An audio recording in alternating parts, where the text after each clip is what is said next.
She is a unique chef, and customers are never gods in her eyes. Just because a customer complained that the steak was overcooked, she immediately stabbed a piece of raw beef and stormed over with fierce determination. So sorry. The owner quickly apologized and asked her to replace the tablecloth for the customer, which once again ignited the woman's anger. Kate is a top-tier chef with an annual salary of $1 million, and her status in the restaurant is extremely prominent. Even the owner, Paula, has to tread carefully around her. Although Kate has a fiery temper, it doesn't affect the customer's fondness for her, simply because her cooking skills are exceptional and she strives for perfection in everything. She cannot tolerate any mistakes in her work, so without her, the restaurant cannot operate properly. But little did she know, her position would soon be taken by someone else. One day, while Kate was busy in the kitchen as usual, she suddenly received the devastating news that her sister Christine had been in a car accident. Kate rushed to the hospital in a panic, only to find her sister had already passed away, leaving behind her niece Zoe lying alone in the hospital bed. When Zoe woke up and learned of her mother's death, she was overwhelmed with grief, tears rolling down her cheeks like broken pearls. Even the usually stern and rigid Kate couldn't hold back her tears this time. Faced with this sudden tragedy, Kate decided to stay at the hospital to take care of Zoe. But the restaurant fell into chaos without its sole chef. The staff whispered among themselves, speculating about who could replace Kate. Just when everyone was at their wits' end, Kate, weary and full of sorrow, returned to the familiar kitchen. She quietly put on her uniform and got back to work, but the noise and commotion in the kitchen felt like a swarm of mosquitoes biting at her heart. The cooking that once enchanted her now seemed to have lost its magic. When Kate finally had a moment to read her sister's last words, tears streamed down her face once again. The letter was written by Christine after Zoe's birth, filled with endless wishes and expectations. Christine confessed that if she were ever gone, her greatest hope was for Kate to take care of Zoe in her place. In this world, Kate was the only one who could provide Zoe with a warm haven, as the two sisters were each other's only family besides Zoe. Yet fate was cruel. Her only remaining relative had left her in such an abrupt way. Paula watched through the window as Kate broke down in grief, her heart filled with pity. She quickly walked into the cold storage room, firmly took Kate's hand, and advised her to let go of work and take a week to rest, to adjust her weary state.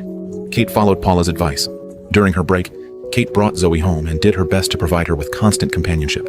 But Zoe was like a bird with injured wings, listless and depressed, losing all her former vitality. Even the delicious fish Kate carefully prepared couldn't spark Zoe's appetite. Zoe just glanced at it indifferently, before silently retreating to her room. This made Kate wonder if she was truly capable of taking care of her niece. The psychologist suggested that she prepare some delicious yet simple lunches for Zoe, like fried frozen vegetarian food. But Kate decisively rejected this suggestion, as her and her sister's childhood was full of hardship, and those frozen foods were their reluctant choice to fill their stomachs. She would never let Zoe's childhood repeat that kind of plight. Soon, the week-long break ended, and Kate returned to the restaurant as usual. But as soon as she entered, she noticed something strange.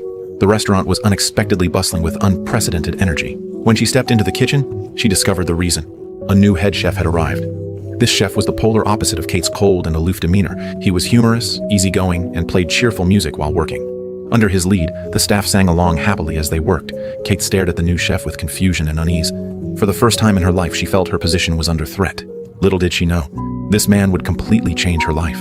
Kate immediately confronted Paula, insisting that her kitchen didn't need such a madman. However, Paula had a completely different view. She believed the kitchen should not always be lifeless, but needed a spark to ignite the passion in every employee's heart, making the entire kitchen vibrant and full of life.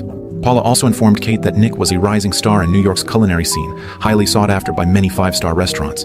Still, Kate remained unimpressed by Nick. Nick, being perceptive, noticed this, and in an effort to improve their relationship, prepared his signature pasta for Kate. But Kate coldly replied that she never ate lunch. Rejected, Nick felt slightly embarrassed but still approached Kate and said, "My grandmother whispered this recipe into my ear on her deathbed." To draw a clear line, Kate split the task list in half, emphasizing they should stay out of each other's way. But Nick didn't seem to mind. He continued hovering around Kate. While she was focused on plating her culinary art, Nick deliberately got too close, causing her to lose concentration and ruin the presentation. At that moment, Kate's long-suppressed anger exploded. This is my kitchen. I've worked really hard to get here, and I'm not going to let you take it away from me, okay? This was exactly what she had feared. From the day Nick entered the kitchen, she knew friction was inevitable. Losing control of her emotions, Kate hid in the cold storage room, trying to cool down in the icy environment. To her surprise, Nick followed her inside. "So if you want me to go, you just say the word." Feeling Kate's rejection, Nick grew disheartened and even considered quitting. When the co-workers learned of this news, they all expressed deep reluctance. After learning about Nick's thoughts, Kate was overwhelmed with guilt. She let go of her prejudice and took the initiative to ask him to stay. I want you to stay. After work, Kate returned home and found Zoe asleep in bed with the TV on. She gently tucked her in. Noticing the open photo album on the nightstand, Kate realized Zoe had been missing her mother all along, while she had been too busy to provide enough companionship. Following the psychologist's advice, she prepared fried vegetarian snacks the next morning and tried to talk to Zoe. Worried she couldn't spend enough time with Zoe, Kate decided to bring her to the restaurant after school. Zoe's arrival instantly became the talk of the staff. During a casual chat, Kate mentioned Zoe had no interest in her cooking. Nick quietly took note. He made a bowl of his signature pasta, sat next to Zoe, and ate it with exaggerated enjoyment to catch her attention. Then he pretended to step away, asking Zoe to watch over the pasta for him. The inviting aroma of the pasta was irresistible to Zoe. She couldn't help but taste a bite, then quickly devoured it. Kate happened to witness this scene. At the end of the workday, Kate gently picked up the already sleeping Zoe and before leaving, specially wished Nick good night. From then on, Zoe became a frequent visitor to the kitchen. Nick taught her how to identify different vegetables and even danced with her, sharing joyful moments. Under Nick's influence, the shadows in Zoe's heart gradually faded. Meanwhile, the relationship between Kate and Nick was quietly evolving, their barriers slowly dissolving. They started exchanging small talk during breaks. What's more remarkable is that the usually diet-conscious Kate, under Zoe's clever guidance, began to sample Nick's meticulously crafted dishes. She not only enjoyed them, but also praised Nick's skills. Sensing Nick's hidden feelings, Zoe asked Kate if Nick could cook a special Italian feast for her birthday. Kate relayed the request to Nick. I'll do the shopping. On the day of the celebration, Nick arrived with bags of ingredients. Zoe eagerly tied on an apron, ready to assist him. When Kate tried to help, Nick playfully shooed her out of the kitchen. Once everything was ready, Zoe knocked on Kate's door and mischievously asked her to take off her shoes and close her eyes. When Kate opened them, she was greeted with a surprise, a vibrant African-themed dinner. They sat together like a real family. After the meal, they played lighthearted games until Zoe fell asleep, and Nick carried her to bed like a father. The rest of the evening belonged to Nick and Kate. As they tidied up, they shared stories about their pasts. In a relaxed moment, Nick casually asked about Kate's romantic history. Kate didn't avoid the question. She confessed her only relationship had ended 4 years ago, when her boyfriend wanted them to move in together, and demanded she give up her apartment. But Kate couldn't accept it. Due to the shadows cast by her upbringing, she had always struggled to build a sense of security and couldn't open her heart entirely to a partner. She longed to retain a private space for herself, while fearing abandonment would leave her with nowhere to turn. Nick didn't press further. Instead, he brought out the tiramisu he'd prepared and offered her a taste. Though Kate claimed she wasn't fond of sweets, she couldn't help but praise it after one bite. A bit of cream lingered on her lips and Nick gently wiped it away, then licked it off his finger. The atmosphere between them grew electric, an unspoken tension pulling them closer. By the glow of the fireplace, their heartbeats seemed to sync. And so, on this warm night, they confirmed their feelings for each other. From then on, their lives were filled with sweet happiness. Whenever the bustle of work faded, they would open a bottle of fine red wine in the kitchen, letting the subtle fragrance and slight intoxication deepen their understanding of one another. During leisurely holidays, they would stroll through bustling streets with Zoe, capturing precious moments of family time. Or they would head to bustling markets together, selecting fresh ingredients to prepare for the culinary delights to come. These changes breathed new life into Kate's existence. But just as their little family grew closer, professional tensions arose. As Nick's talent gained more recognition, the once peaceful kitchen became fraught with undercurrents. Paula even approached Nick privately, offering him Kate's position. But Nick hesitated, mindful of Kate's feelings. Paula, however, saw Nick as the rightful head chef.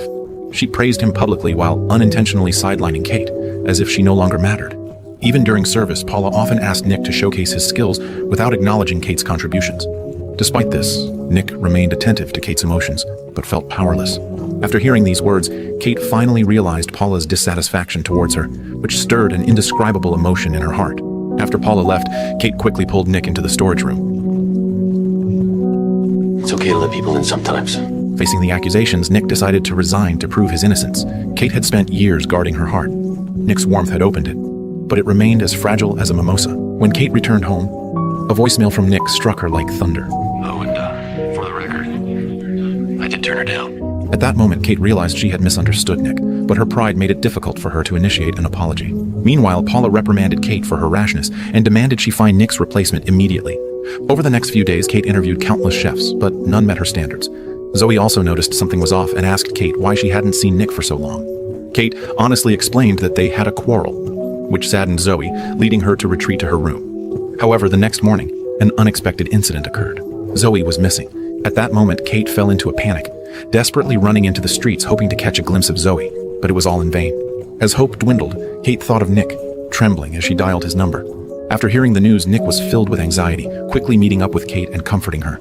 Together, they combed through parks and playgrounds, but Zoe was nowhere to be found. Kate's guilt and regret surged like a tidal wave. After returning home, she searched the room anxiously, her eyes landing on just the toys on the bed and an open photo album. At that moment, Kate suddenly understood. Clearly, Zoe missed her mother. Without hesitation, they drove straight to the cemetery, finally spotting Zoe's lonely figure. Nick drove them home safely. As the car stopped, Zoe eagerly invited Nick inside, but he politely declined. Before he left, Kate finally poured out her heart. She apologized sincerely for her hurtful words and asked him to return to work. But Nick revealed he'd already accepted a new job as head chef at a 5-star restaurant in San Francisco. Kate smiled and sent her best wishes to Nick, but behind that smile lingered an unspeakable bitterness and helplessness. When they parted, they simply shook hands, and the words of retention turned into regrets, left unspoken. Thus, they completely lost touch in each other's lives. Yet, after losing Nick, Kate felt unmotivated at work. This led to customer complaints about steaks being overcooked. Kate's anger exploded suddenly. She stabbed a piece of raw meat and stormed over. Paula quickly stepped in to apologize and had Kate change the tablecloth for the customer, reigniting Kate's fury once more. That day, Kate resigned. Lost and confused, she sought advice from her psychologist.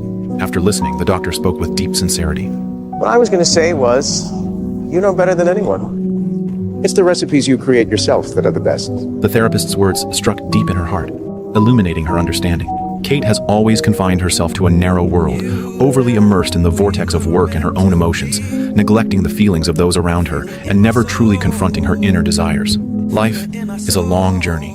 We must look ahead, but also appreciate the scenery along the way. At that moment, Kate made up her mind. She would find Nick, the man she couldn't stop thinking about. While begging him not to go to San Francisco. It's too bad.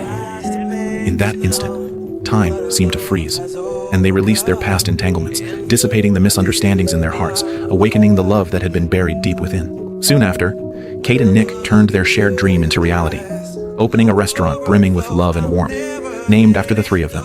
This name wasn't just a simple label, but a sanctuary for the soul, a warm place to weather the storms of life.